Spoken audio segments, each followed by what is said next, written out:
Remarquez que les conséquences qui se dirigent vers les États-Unis, vers la Russie, pourraient être terribles. Nous parlons du fait que les États-Unis envisageraient d'étouffer l'économie russe dans les 7 prochains jours. Maintenant, il n'est pas probable que l'économie s'effondre déjà au bout de 7 jours.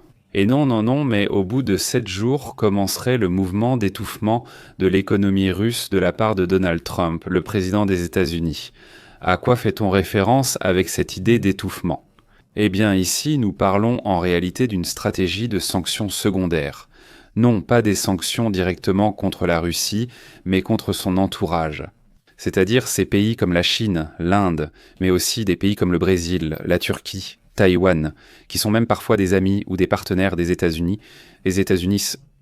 Les sanctions économiques ne visent pas directement la Russie, mais des pays tiers, ce qui est très important, car ces pays transportent en place du pétrole brut, achètent du brut, et l'emmènent chez eux à bas prix.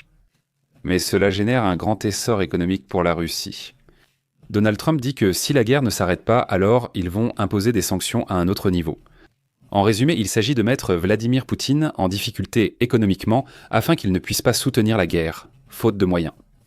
Ce qui se passe en ce moment, c'est que l'impact se retournerait contre l'Inde, qui d'ailleurs est le principal acheteur de pétrole brut russe, avec 35% de ses importations. Chine a également été avertie par les États-Unis de sanctions sévères si elle continue d'acheter du pétrole brut russe. Elle achète près de 47% de la production totale russe, imaginez-vous, presque la moitié. Mais les impacts pourraient vraiment concerner Singapour, Taïwan, le Brésil, la Turquie, entre autres pays, qui ont également acheté du pétrole et qui continuent d'acheter du pétrole et du gaz aux Russes. Ces dérivés, pas seulement le pétrole, mais aussi les produits dérivés du pétrole, pourraient en exercer une pression pour mettre fin à la guerre. L'effet direct serait qu'il y aurait une diminution des acheteurs comme l'Inde, une chute du pétrole. D'ailleurs, cela entraîne aussi, d'un autre côté, une augmentation du prix du pétrole au niveau mondial. Si soudainement la Chine, la Turquie, l'Inde disent « Ah, d'accord, c'est bon. Je n'achète plus à la Russie, laisse-moi commencer à acheter à l'Arabie Saoudite, aux Émirats Arabes Unis. Ici, là, là-bas, là-bas. » Ils commencent à acheter à d'autres pays, donc forcément de gros acheteurs entrent sur le marché et alors le prix augmente, n'est-ce pas ? Donc si le prix du pétrole augmente, ceux de l'essence et du gaz augmentent aussi. Et donc le prix des produits. Alors, une inflation va arriver sur le marché. C'est une inflation provoquée donc par la tentative d'étouffement d'un pays. Économiquement parlant, ce n'est pas rien et cela a des effets importants, n'est-ce pas ? C'est-à-dire positif dans le sens où cela pourrait arrêter une guerre peut-être, mais aussi négatif, car cela pourrait générer un effet économique négatif au niveau mondial. C'est une possibilité ouverte si de grands acheteurs comme l'Inde et la Chine se retirent. Une réduction de 10 à 20% du pétrole brut russe pourrait faire augmenter le Brent de 6 à 11 $ par baril, soit presque 2 fois plus. Et par conséquent, tout ce qui concerne le transport. Le transport de quoi ? Eh bien, de n'importe quel produit. Et quand le transport augmente, le produit augmente aussi. Donc c'est là qu'une inflation potentielle peut apparaître. Attention, les pays pétroliers seraient les plus touchés par ce sujet. Dans ce cas, ils reçoivent certes plus de ressources, mais ils génèrent aussi un effet, disons, d'inflation sur le prix. D'un autre côté, on signale également une série de cas étranges en Allemagne, qui commencent déjà à être investigués, à être analysés par les forces de sécurité allemandes. Ce que nous voyons là, ce sont les voies ferrées touchées.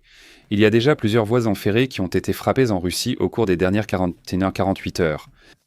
Vandalisme, sabotage. De quoi s'agit-il ?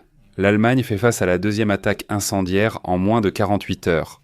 Contre les lignes ferroviaires, les plus fréquentées sont Düsseldorf et Duisbourg, ce sont ces deux-là qui ont été touchés, les plus fréquentés. L'acte a été qualifié de vandalisme.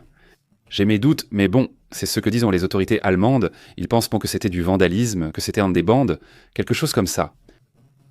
Ils ont averti de graves perturbations, au moins jusqu'à samedi matin prochain, n'est-ce pas ? Face à ces attaques, la première attaque a eu lieu jeudi, touchant un conduit de câble. La deuxième a été découverte vendredi à 1,8 km au nord de la première, à Angemont. La police allemande a déclaré ce qui suit. Nous supposons que les deux attaques ont été menées en même temps, ce qui suggère qu'il s'agissait d'une action planifiée. Les engins incendiaires utilisés dans les deux cas étaient du même type. Autrement dit, il s'agit clairement de quelque chose de coordonné. Des files d'attente ont également été signalées dans les stations centrales parce qu'il n'y avait pas de service ou qu'il était plus lent. En attendant qu'on règle cette situation, ce qui reste en doute, du moins pour beaucoup, c'est s'il ne s'agit pas d'une sorte d'interruption provoquée par un pays étranger, c'est-à-dire des sabotages. La police soupçonne et n'exclut pas qu'il puisse s'agir d'un sabotage, et les enquêtes s'intensifient dans la zone affectée. En attendant, ce n'est pas clair s'il y a un suspect, mais sûrement il y en aura. Bientôt, nous allons voir ce qui se passe. En attendant, passons à d'autres sujets importants. Le nombre de personnes décédées après l'attaque russe avec des drones et des missiles contre l'Ukraine s'élève à 31. On signale des bâtiments très détruits, très endommagés.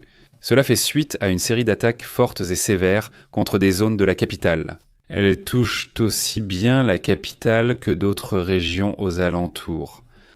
Selon eux, l'offensive de la Russie a fortement touché les zones civiles. Le chiffre précédent était de 16 morts, et ça a été mis à jour après que les personnes et les corps ont été secourus dans les bâtiments. Parmi les personnes qui ont perdu la vie, il y a un enfant de 2 ans, ainsi que plusieurs familles. De plus, on signale que 150 personnes sont toujours blessées.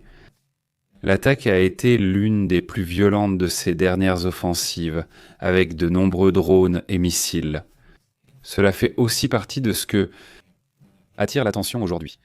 D'un autre côté, en abordant d'autres sujets importants, le chômage, attention à ce sujet, le chômage a légèrement augmenté, mais il a augmenté. Autrement dit, le chômage aux États-Unis est en hausse. Il a atteint 4,2% en juillet, avec une faible création d'emplois. Autrement dit, très peu d'emplois ont été créés.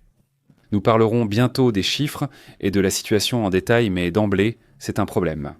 Mais commençons par plusieurs sujets économiques, avant d'aborder d'autres questions géopolitiques. Le S&P 500 subit une chute importante depuis plusieurs jours.